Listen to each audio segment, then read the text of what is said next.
Usa ang inyong Newsline Philippines sa 16 ka news media brands nga gipili nga moapil sa Asia and the Pacific kon APAC Newsroom AI Catalyst Program. Kini gipasiugdan sa OpenAI ug sa World Association of Newspapers and Publishers kung diin miyembro ang Newsline Philippines. Ang Newsline ang naginusarang newsroom gikan sa Mindanao ug sa Visayas nga kuyog sa nasugutang training. Niapil ang mga organisasyon sa Media and the Pacific sa Newsroom AI Catalyst Program. Ang Newsline Philippines Newsroom magpailalom sa 3 ka bulan nga intensive accelerator nga programa nga gidisenyo sa paghatag og gahom sa mga newsroom sa Asia and the Pacific nga adunay kapabilidad sa artificial intelligence. Ang among grupo nagsugod sa 2 ka adlaw nga intensive workshop sa Singapore nga gitakda niadtong Nobyembre 4 ug 5. Ang Newsroom AI Catalyst nga programa bukas alang sa 128 ka newsroom sa tibok Europa, Asia and the Pacific, Latin America ug South Africa ug South Asia. Gilusad kini sa ika-75 nga World News Media Congress aron matabangan ang mga newsrooms nga mogamit og AI alang sa epektibo ug epesyente nga mga manunulat. Naghiusa sa eksperto sa paggiya sa mga hands-on nga aplikasyon nga nagsangkap sa mga partisipante sa mga leader newsrooms sa kahibalo ug mga himan aron sa estratehikong pagpatuman ug sukdon ang mga inisyatibo ubos sa artificial intelligence.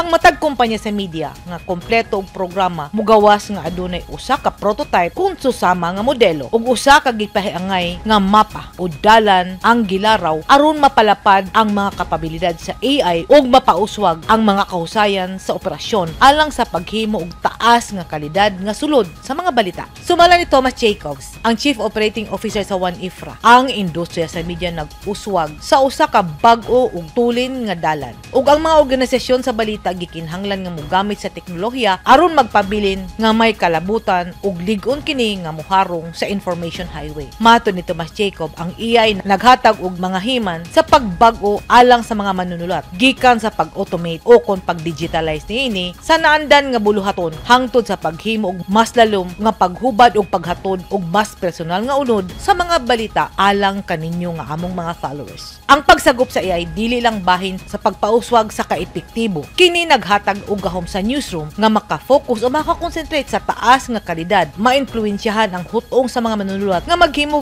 mga kalambuan ug kabag-uhan sa usa ka digital first nga kalibutan.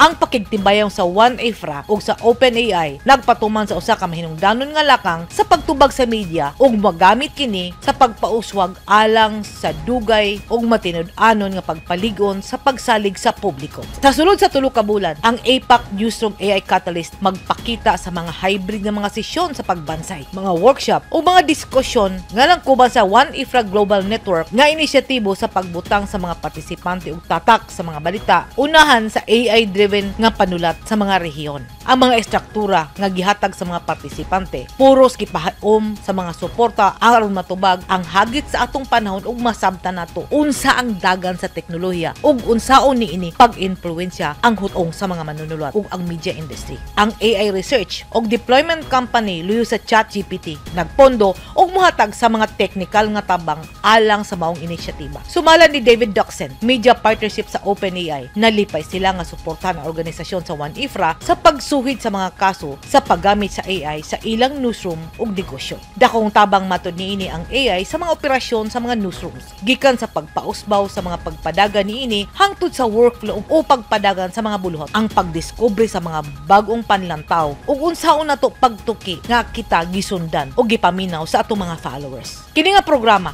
naghatag sa mga organisasyon sa media ug mga himan, pagbansay, suporta ug mga pagbago sa pag-uswag aron sa pagbago sa mga palibot sa media.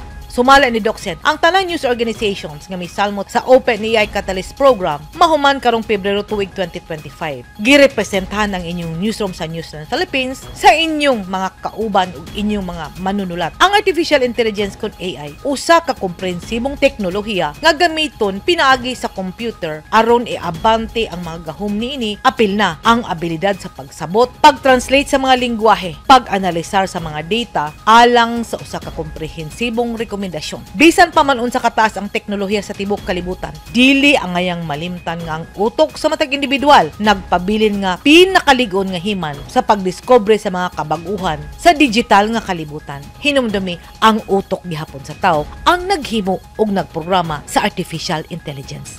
Edit Kalaway Newsline Philippines. Stay safe!